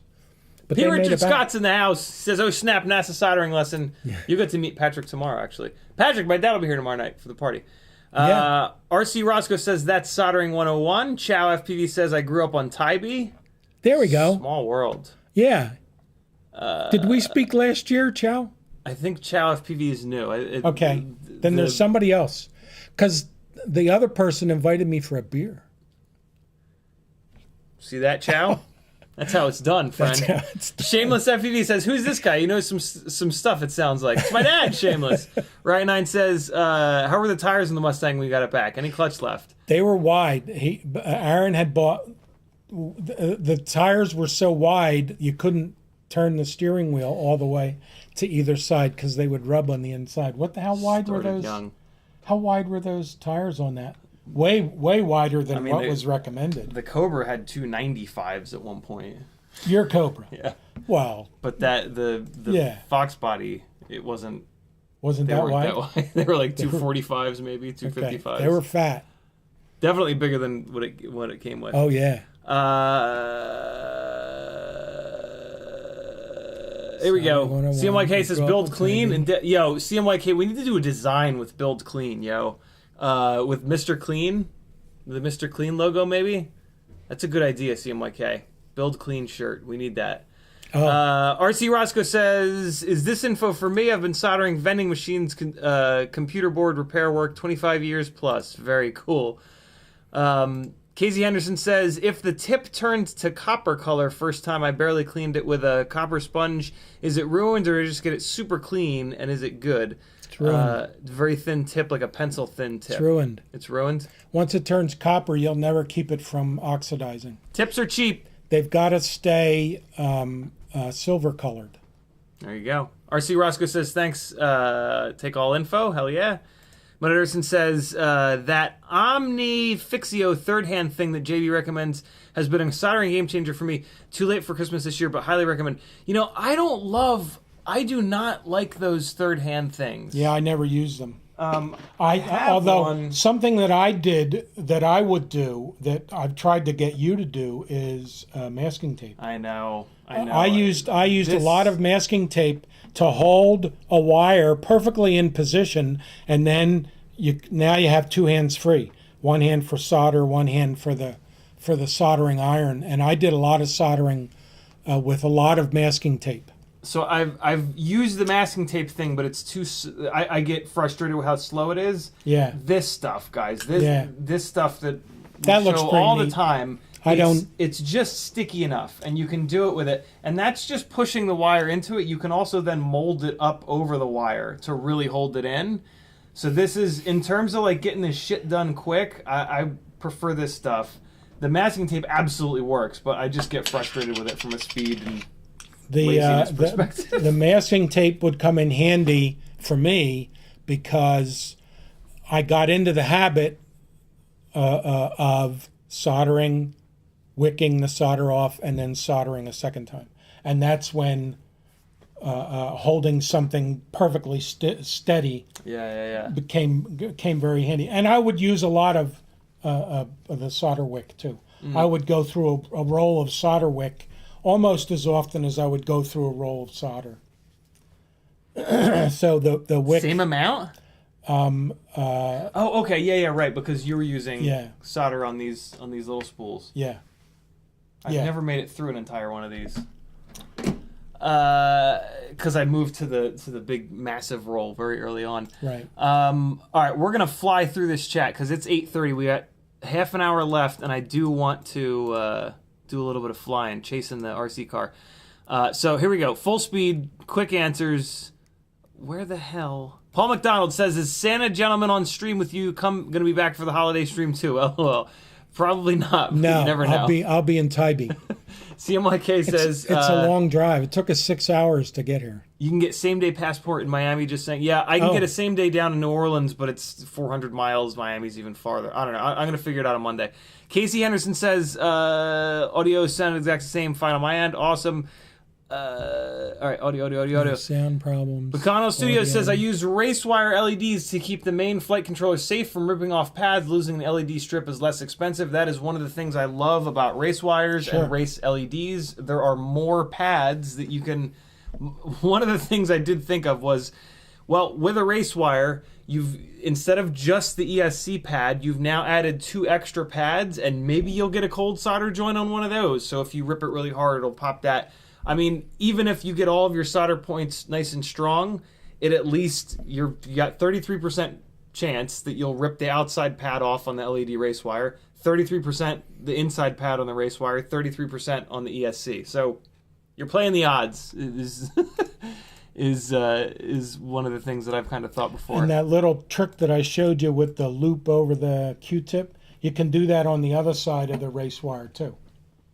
Right. You can put that little strain relief on both sides, and that might protect the pads on a more expensive circuit board. Yeah, usually keep this in mind too, guys. Usually, I mean, it depends on the frame, but yes, usually on a properly designed frame, the arm is going to break right here. The arm is going to break here, and that's where it's going to then cantilever down. So this side of the race wire is probably going to be having a little war with the ESC pad. It's pretty rare that so for your frame, when you start breaking arms, notice where your arms break. If your arms are all breaking here, then the outer pad on the LED race wire is what's going to get pulled. So it's going to become really important to have a little bit of strain relief there. But for us, most of the time, it's with a glide frame at least, it's going to break in here, and most frames. So just keep an eye on that. Wherever your frame is breaking, that's where you want to have a little bit of leeway. Because a lot of times I'll see a breakout here. It'll only break a little bit. So if you have that little hump there, that should be enough.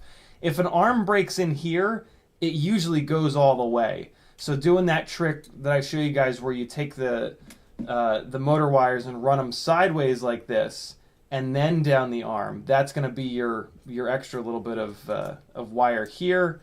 But yeah, it's going to vary per frame. Casey Anderson says you can always add an external ESC and just reroute the signal wire going to the flight controller to the 4-in-1. The arm LEDs are rough, Casey. You sacrifice a lot of performance because you're putting weight on the outsides of the arms. So 4-in-1s are they perform much better, and yeah, it's also hard to find the arm ESCs. The other thing with the arm ESCs is they get hit by the props and broken. So most people have moved away from them, except in some of the lifters. A lot of the lifters are using the arm LEDs, which is interesting. BeepTube says MR30 connector on the motor wire will just detach harmlessly and is like race wire in that it resists prop strikes. The MR30 connectors are super interesting. They still make me nervous from like if they separate standpoint. It is basically see the yellow XT60 on that charger? It's a 3-prong version of that goes into the bottom of the charger. The yellow connector. Below this here? Yeah. So that's XT60, that yellow guy. Oh, okay. This is a 3 version of that. Oh, okay. Is what he's talking about. Yeah, MR30 connectors seem to work fine. Rotor Riot has the solderless builds with them. Bardwell has used them. They seem okay. They still freak me out a little bit though. But I don't know. I don't know. It is a lot more work. Putting that to the motors. Yeah. So you need 4 of them. Yeah. So it adds a lot of weight. It does add weight. It adds weight and considerable work because you got to put them on either side, and they're kind of a pain in the ass. But it's interesting. I've been tempted for a while to do a build with them and see how it holds up. It would certainly make changing motors a hell of a lot easier. Just Fly says, CiottiFPV looks so confused. It happens. Because Bartlett says, I can imagine your dad with an American Beauty waltzing the tune The Big Iron. Envy the Birds with a $20 super chat. Thank you so much, brother. He says, can we talk about best techniques for using wick to remove mistakes or to clean up a pad? I learned that from you, but I'm still not great at it. It's not easy, Envy of the Birds. Flux. Flux, yeah, it's wick true. Has dry flux in it, but it's not enough. So the little paste would work. And that's or the liquid would I work just too. Figured out recently. Yeah. So we're going to do this quick because we're running out of time and we want to do a little bit of flying and RC carring. But if you put flux onto the pads where you want to remove the solder first, good God, does it make a difference. Oh, yeah. You also got to make sure, this is one of the reasons that I moved my soldering iron up to 700 degrees. Yeah. Because this shit sucks up the heat and it sends the heat does. up here. Yeah. You always want to use the tip of the wick, not the center of the wick. Oh, right, yeah. Because so you keep cutting it. That's less heat transfer up the wick. And So you I'm gonna can do this put whole flux row? on the wick. Oh, that's true. Right. You could plop it on there. Yeah. So I'm going to do this whole row because this is probably leaded solder. So just the tip, just for a little bit, just to see how it feels. That's a different thing. Put it on there. Give it a second. It does take time. You do have to be patient. When You you're doing should see you'll see the solder flow up the wick. And so that's what it looks like once it's flown up there. It goes from the copper color to silver, and then you cut it off. You cut it off. That is the part that you might be messing up on because you don't want to skip, because you're trying to skip a step. Yeah. For each pad, you got to do that. It takes time, but it's worth it because it does get them extremely clean. To do this, you definitely want 700 degree. You could even go to 750 degree. It really, there it goes. So you saw that pacing, right? I mean, that's just how long it takes. Oh, we should time it. Just do Mississippi's. You could just do Mississippi's. As I do each one of these, it'll get a little bit easier, though, because the ESC will heat up. Stopwatch. Ready? No. Oh, my God. The hell is a digital stopwatch? Okay. Did Ready? you start? 1, 2, 3, go. Start. This is with flux paste on the solder and in the relatively thin solder wick, 700 degrees. There it goes.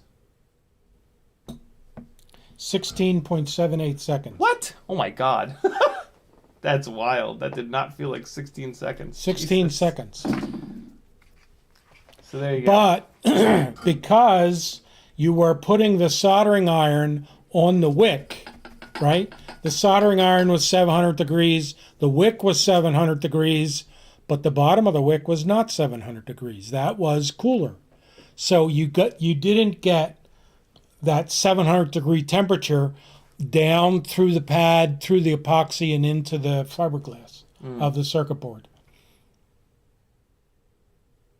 But it won't always take 16 seconds, but sometimes it will. Come on. Yeah. And you'll see it, man. I mean, it's so obvious when it starts to wick up there. Yeah. Let me put a little bit of flux on the solder wick and see what that does. See if that makes it any quicker. So Should. Blob there. Because the flux will transfer the heat from the soldering iron to the wick quicker. There we go. The smoke, of course, is the flux burning off. And it is carcinogenic. Try not to breathe it. Still takes a while. Good Lord. Well, it depends on what the amount of copper in the circuit board under the pad, right? Because some of the ground wires will take a lot longer than the hot wires because the ground wires will be connected to a ground plane. Okay. And then it will take a long time to get it hot. And another thing you could do is not use the very tip of the iron. Come up on the iron. That's what I was trying to do on this one. And that actually made a huge difference on this one just now. Yeah. I didn't have the room to do that in the other one because Right. there were fats up in the way. But on this last one, I had the room to put the fatter part of the iron. And that made a gigantic difference.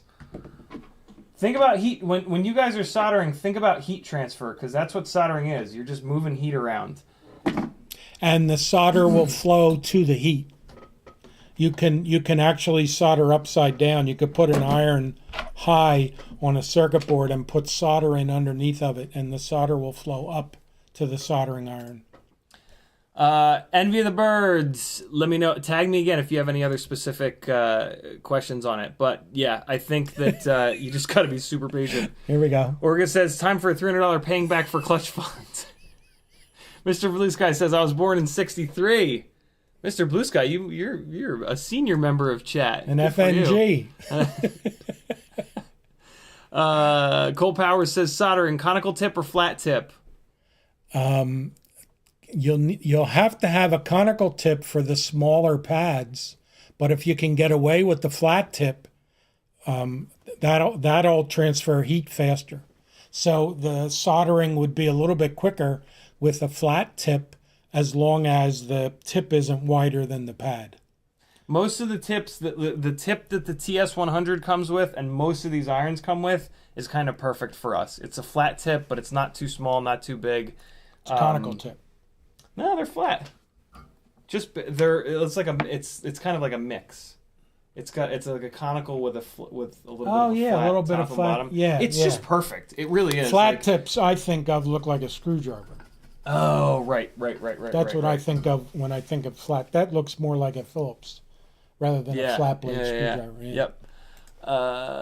Shameless FPV says, your dad seems like an awesome guy. That's because he is. There it is. Papa Ciotti TC Ultras. There it is. Rob Axelson worked for TC, and that was your first serious kite. Yeah. We bought you a TC Ultra from Tony Esposito in Flyaway Kites in Belmar, New Jersey. Esposito, right. Why do I remember that? Why do you remember that? I can't remember the first astronaut in space, but I can remember Tony Esposito. You know why? Tony Esposito was in the Navy. Oh, there you go. That's why. It's almost like they brainwash. There we go. MiG-25, according to Wikipedia. That was awesome. And the MiG-25 had vacuum tubes in it. They used vacuum tubes in the radar on the... Adam C says, I owe your dad the beer. Nice. Rob. Standing in the back, taking all the great info. Me too, Adam C. Rob Oxen says, did your dad bring some decent Jersey pizza? Now he's been down here for too long to have done that. We went to Huckapoo's on Tybee Island. It was pretty good. We got everything pizza. There was bacon on it and pepperoni, and then green sauce, green peppers, red peppers, mushrooms, onions. It was good. You've got low standards for pizza. Huckapoo's. Yeah, actually the closest joint was a Papa John's to the house, and we used to eat Papa John's all the time. Yikes. They closed. Casey Anderson says, respect you all to the fullest. Your dad is super honorable, man, and super smart. Love tonight's live stream. Keep it up, brother. Even the sky isn't the limit anymore. Thank you, Casey. Riot9 says, is this the Manscaped sponsored video? Both of you looking good. Rob says, I'm on Wilmington Island, by the way, on the way to Tybee. Oh, okay. Riot9 says, 6-hour trip. Weird. CiottiFPV said it only takes 3 hours in the Mustang. Ramdongo says, do you open the...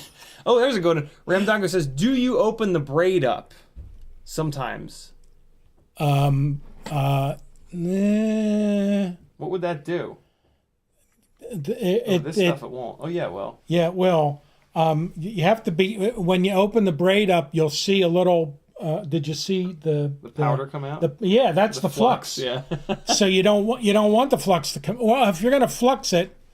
Yeah, if you're going to add it, then spreading out the braid...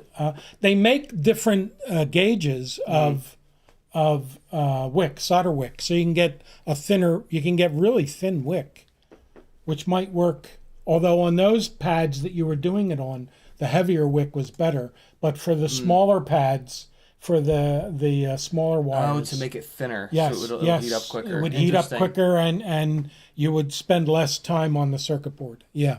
Envy the Bird says, this is the best. Thanks for the demo. You're certainly welcome, brother. RC Roscoe says, if you have a wet tip, it'll go faster. Casey Anderson says, dang it, my cast button is on stupid caps lock. McConnell Studio says, I use a heavy chisel tip for removal and battery pads have to change it out for small pads. Yeah. I just refuse to change it. Good for you, McConnell Studios. I don't have the patience. I used to change tips all the time.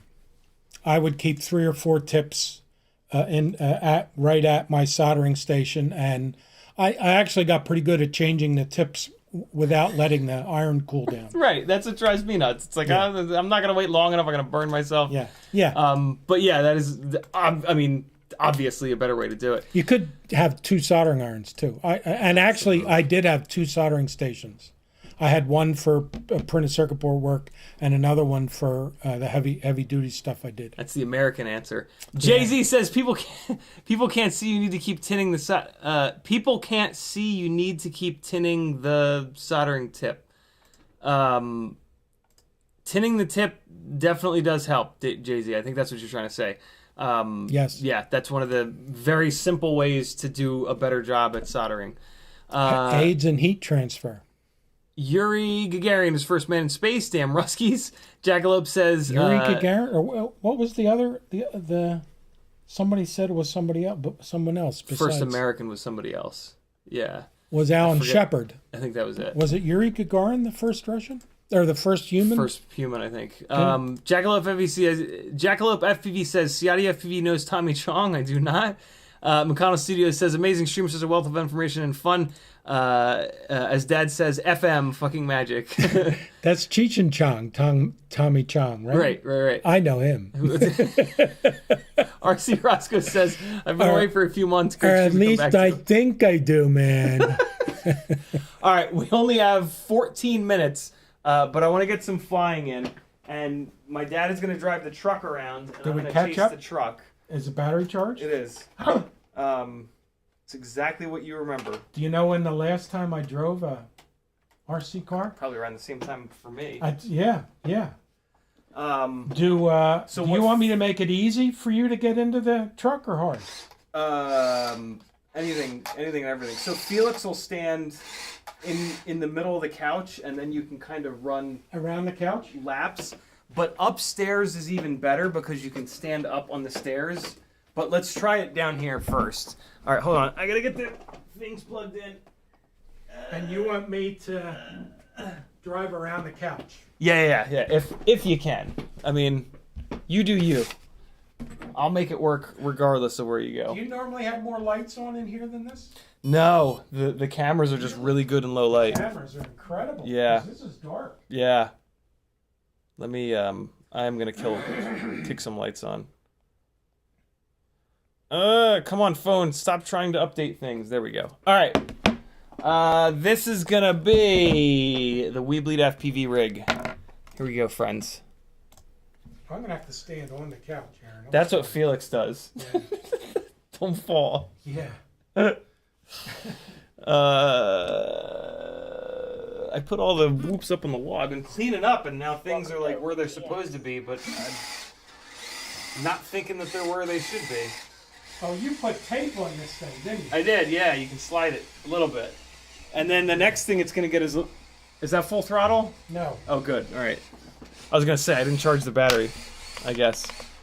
But I thought I did. If you want more steering angle or more power, I can do that. All right, friends, here we go. There we go. All right. Oh, jeez. I know. Look. So the trick is to look for the headlights. When you get it stuck, you can see the headlights, and that'll clue you into what direction it is. Here we go.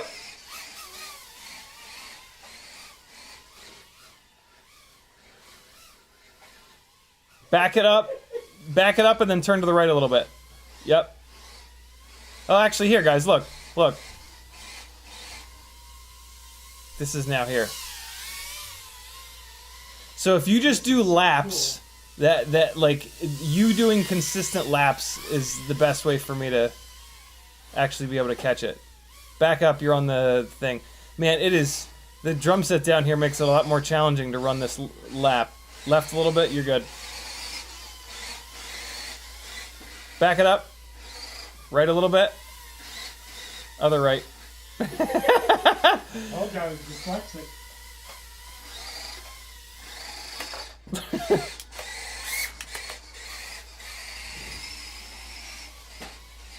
Oh! He knocked the mirror off. Yeah, who's wrecking the? Hey, he got it. Who's wrecking the car now? You jerk! I took the mirror off. Clutch my ass. That mirror's expensive. Oh God, I got it upside down.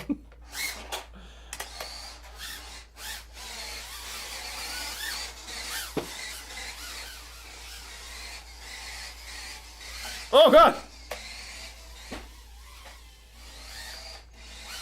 Ooh! Oh no. There we go. Oh boy.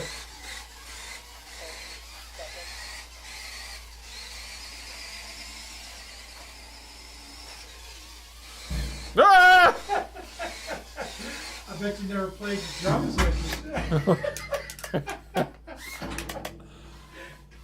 Can you get out of there? Oh yeah. Really? Oh my God.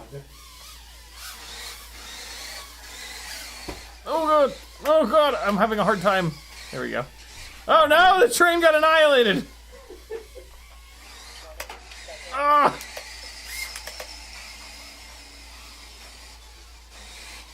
The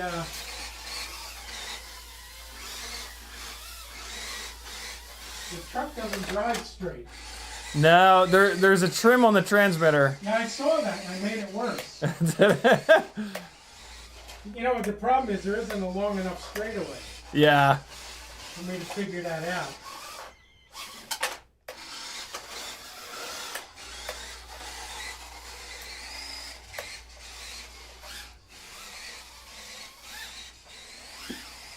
Whoopsie. Whoa!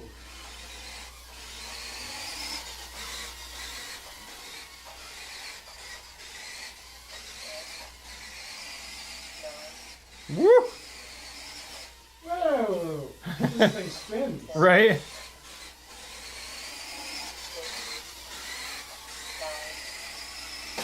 Oh!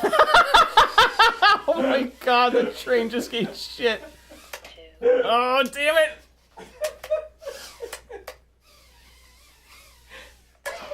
God, missed it. Missed my chance. Whose train did I destroy? Oh, it doesn't work. Oh, I can't get out from behind the damn TV. Is the battery really low or something? What's that? Yeah, the battery's a little low.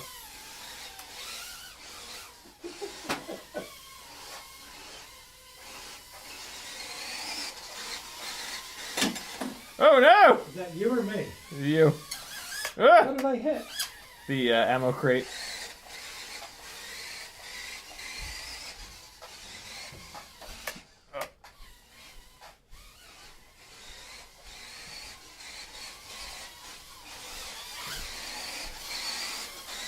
Most fun thing you'll ever do with a tiny whoop right here, friends. This is pretty cool. And two people can play at this game. Yeah. Ooh, Oh God! All right, let's do upstairs. I think upstairs is going to be the answer because you can stand up on the stairwell. This truck runs for a long time on a battery. I know, on a tiny little included battery, so you can put a bigger battery in there. Yeah. All right. Are they still available? Oh yeah, they're like all over the internet. Okay. That's like the most popular RC car Really? right now. Yeah, because it's a little bit bigger. Should I put that mirror back on? No, it'll just come right back off. All right, I'll meet you up there. I'm going to change batteries real quick. All right. I'm actually going to change quads. I'm going to change over the rig with the better camera, friends. Oh, did I change the No, that was the one with the better camera. Thus my flying it. We're going to go over to the 75mm rig. And I think you guys will be able to see a difference in slidiness. But you tell me. Here we go. I hear it up there. Right, here we go. Here it is. Okay. RSSI. All right. Telemetry recovered. Low battery. Oh, come on. Oh boy. What? Where'd the video go? All right, we're not doing this rig. I'm not dealing with that jello. I put 3 different Beta FPV motors on 1102s, assuming they'd be okay, and apparently not. So 75mm rig is gonna be down for a little longer. That's okay. All right, going back to the we're gonna go to the Tiny Whoop 0702 30,000 kV rig. Here we go. If it ain't broke, don't be fixing. Here we go. Man, it sounds so funny rolling around up there. Where is it? Where is it? Where is it? Oh! Where is it? Where is it? There it is! I found it. Yeah, so what's cool about up here is my dad can stand up here and look down and see like the whole, you know, like RC car racing, they put you up on like a on a little cherry picker. Although he's in the one spot that he can't see right now. There he goes. Ooh, the Christmas tree dive. What you think about that? Yeah. Oh! Duke is playing! No, he's not. He's running away. He's afraid of the things. Oh, we were getting on it. Whoa! Oh! Oh, oh.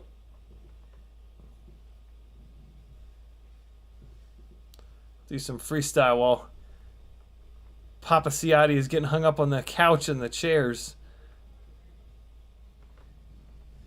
Oh boy! That was a big move. Ah! Nice! It drifts, man, and it slides. I got electric tape on the back wheels. There's that one spot. There it is. There we go. Oh, he hit me. Ah! I got it!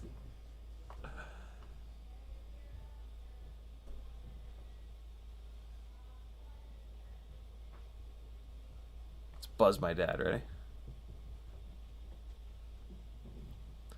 I'm gonna go full throttle right by him. Where is it? Where is it? There it is.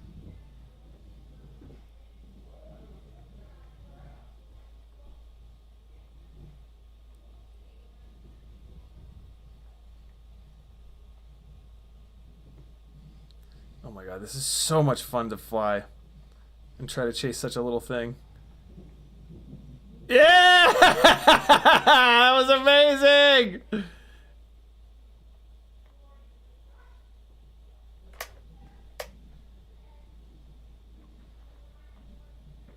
Oh no!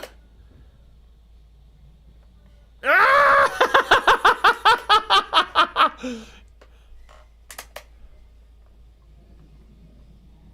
Yeah! Catching them drifts.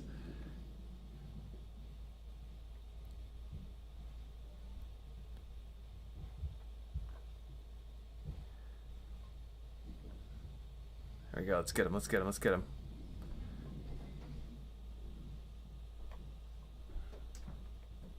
Hold on.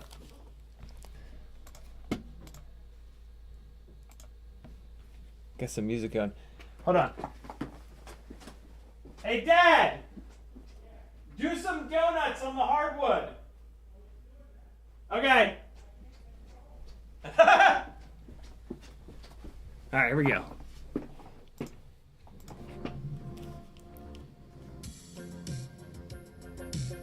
Here we go. Oh, God. No, no! Come on!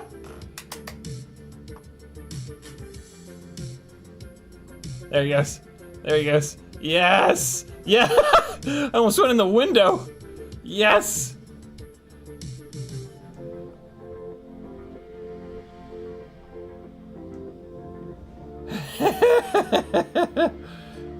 Ah! Where'd it go? There it is. Oh! Oh, battery. Oh, battery. Oh, boy. Oh, no! Ah! No, I'm gonna go walk and get it. Hold on. All right, we're gonna do another battery.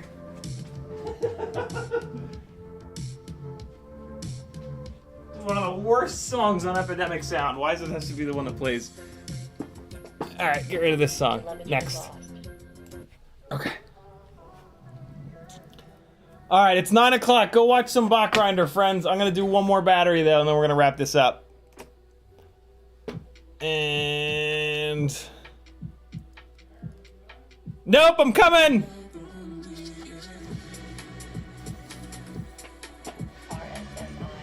Here we go.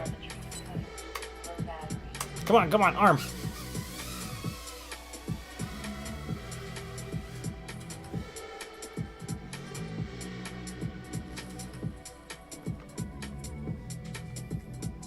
There it is.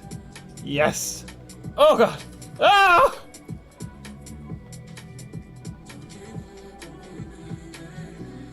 It does donuts better in one direction. I forget which direction that is.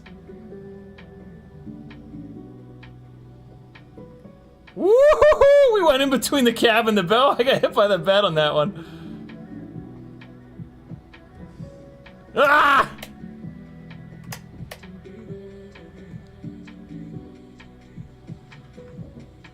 Yeah! I guess it does them to the right better. But I don't orbit as good to the right. Ah, come on, come on, come on.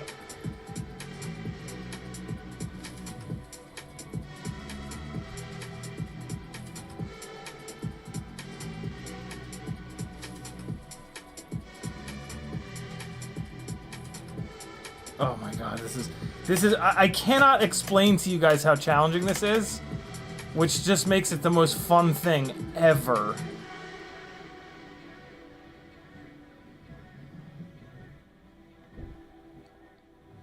I tried to fly under it.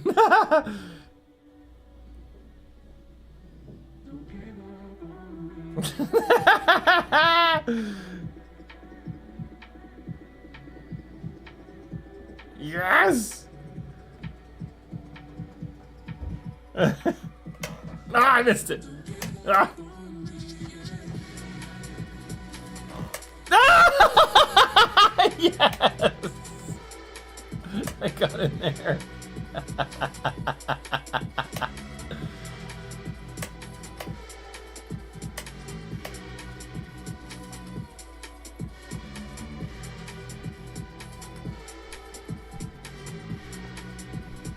Oh. I think the battery might be dead.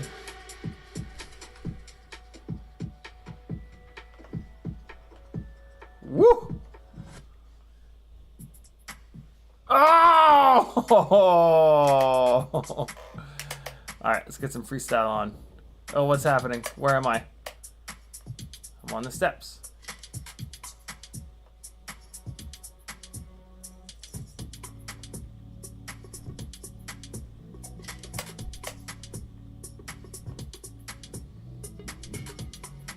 It's back!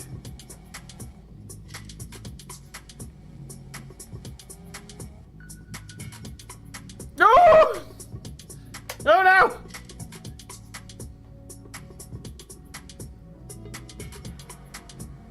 These trucks are available over on tinywhoop.com. This is the Tiny K truck. I got in there again!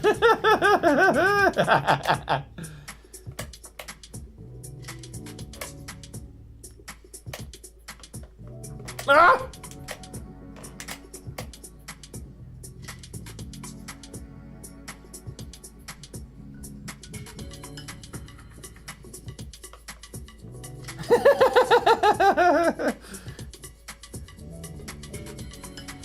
Yeah, those headlights are so cool. Yes! Man, the whoop gets really confused when it gets hit on that angle. Like, it's really weird. It does really strange things when it gets run into by the truck. I guess crash prevention comes on, but it's already kind of you know, like right side up. So maybe it's the crash prevention that's like getting confused. Ah! Oh, this battery's going.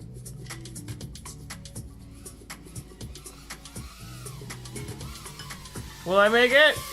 No! We made it. Alright, we're good! Oh, wow, what a blast. Thanks for hanging, friends. I hope my dad is coming back down so we can say goodbye. We're gonna give him a second here. Let me kill this copyright-free music. Woo, boy! Man, that is like absolutely, that is as hard as I've tried in a long time. That, like, to do that, you guys have to figure out a way to do that. Buy one of those trucks, let one of your coworkers run it around at work, or somebody in your house will be willing to drive it around. It is just, it is so difficult, but so much fun. This battery lasts forever. I know, right? You see the suspension setup on it too? It's really impressive. When you first bought it, I watched the stream. That's right. Yeah, it is. It's solid axle in the rear. Yeah. Leaf incredible. springs.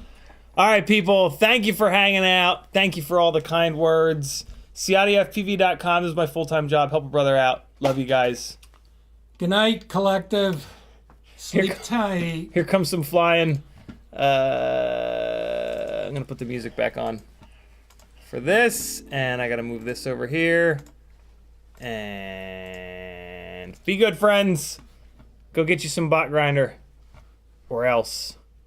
Wait, let me. I'm gonna give you the rest of this flight that you didn't get at the beginning of the stream because I got confused, or not, because for some reason it's running at 1 frame per second. It is, yeah. That was cool. It was. Let's see if it runs better in here. Come on, computer. You can do it. Please do it. Where's the Mini? Back there. Behind the monitor. I think the Finder just crashed. That was cool. There we go. There we go. Cool, Aaron. Like please that play. Come on, computer. Come on, computer, please. Please. Please. Please. Please work. I don't think it's going to work, friends. Tired? 26. Let's just do this. This will definitely play. Here you guys go. Be good. See you Sunday at 3. Later.